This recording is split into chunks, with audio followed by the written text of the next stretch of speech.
Greetings everyone, Ronan Frog 87 here, and so much stuff, so much crazy Yu-Gi-Oh stuff happened over the weekend, and I don't even know where to start, but let's begin somewhere, shall we? And we will begin with the reprints. Yes, the reprints, guys.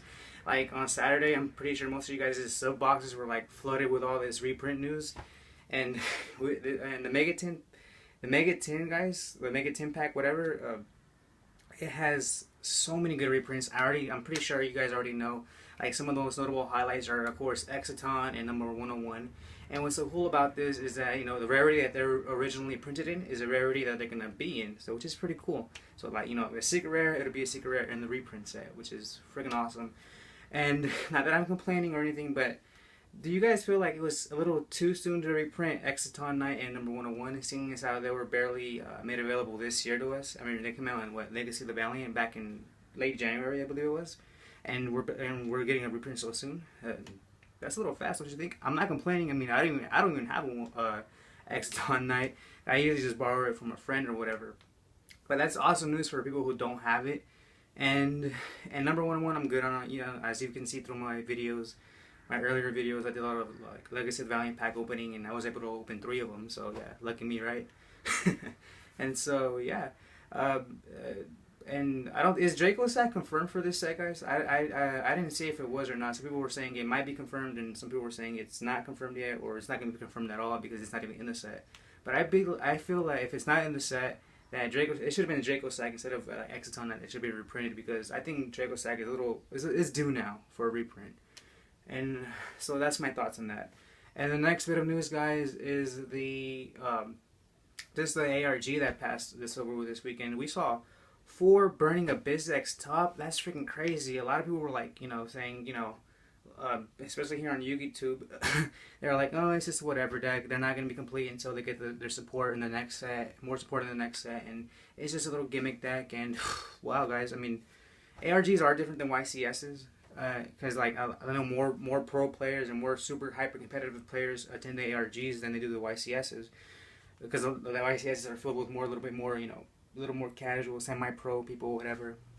You know, not as aggressive as the ARG series, but that's still pretty impressive, guys. You know, 4 Burning Abyss decks, and that's freaking awesome. Because you guys know, if you guys follow me, I am in love with that deck. I'm like in love with Dante and everything. You guys know by now my creepy man love for Dante. But yeah, guys. And speaking of Dante, and speaking of, you know, of Burning Abyss. A lot of the Burning Abyss cards went, well, only Dante, he went straight through the roof. He was like, what, 25, 30 bucks? And now he's like, from going to 50 to $60. That's fucking crazy, guys. And not just that, there was like so many other price jumps. There was like Vanity's Emptiness was what, like a $30 to $35 common now. Deneb, the Satellar Knight went from 20 to 40. And the Shadows are like staying steady. And I think the Yang Zinga is going down a little bit because they weren't really well represented, I don't think. But they're going down a bit. And so, good thing I got rid of my Yang Zinga stuff fast. And so, yeah. Oh, speaking of the price jumps, guys, you know, if you want to play Burning Abyss, it's gonna be so freaking hard to come by now because Dante's are like $60. But like for me, I have my playset.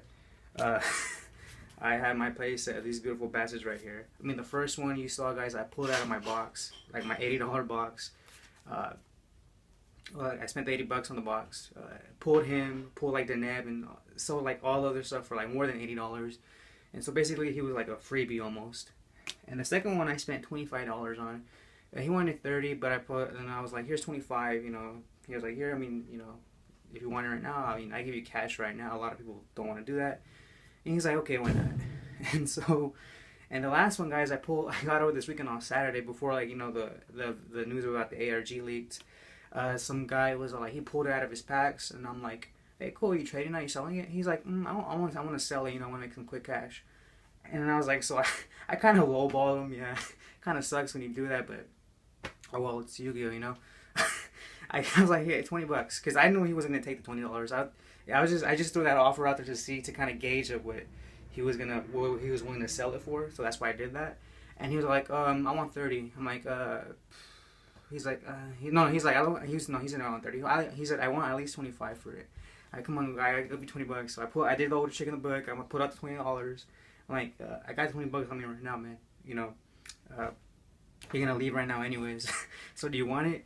He's all like, how about 22? I'm like, sure, whatever. $2 is like nothing.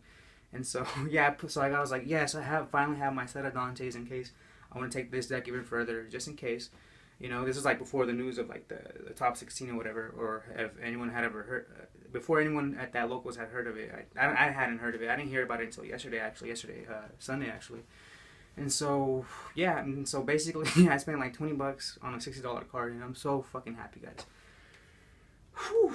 And I'm so happy that this deck got vindicated. People were like talking. There was a lot of people who were like saying, "Oh no, that's just whatever. It's not. You know, they're not ready. They're like they're crappy." And those 4 ARG tops, guys, speaks for themselves. And another thing, guys, is I came up with is I was able to pull this. I was able to buy this thing. I bought this Vanity's Emptiness in like a tin Goyo because I don't have a Goyo. I was like, I may as well buy it just in case.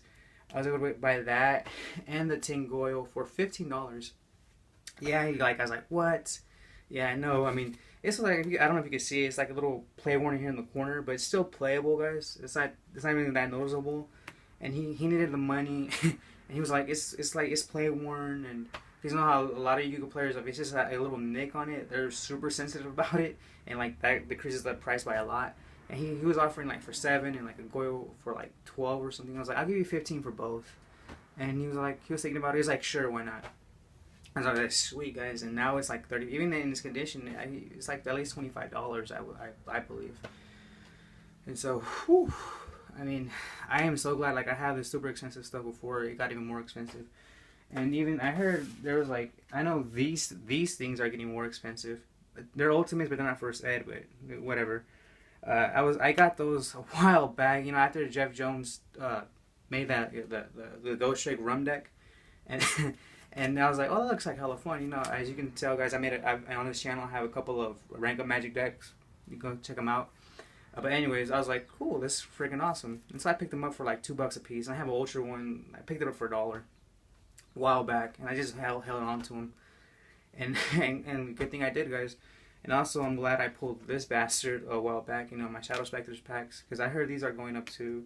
And Vampire Bram, I had 2 of these. I picked them up for like $4 a piece a while back. And I heard they're going up, and of course, Pallades is always good to have. So yeah, guys, I mean, sometimes you just gotta hold on to your stuff. It's like Yu-Gi-Oh is like gambling in like the stock market all at the same time. You don't know what's gonna happen, and you don't, and like, you know, case in point, my Deneb, when I first got it, you know, Satellar Deneb, I pulled out of the box, and in this next weekend I sold it for 20, and now they're at 40. I'm like, oh, can't win them all, right? But oh well. And yeah, guys, that's basically legit. I hope you understood that. I know I was just like rambling on, but I hope you guys got the gist of what I was trying to say, and I hope I'm legible. I mean, I hope you guys. I hope when you guys listen, it's palatable. You guys can like understand it. Sometimes I'm like a chatterbox sometimes.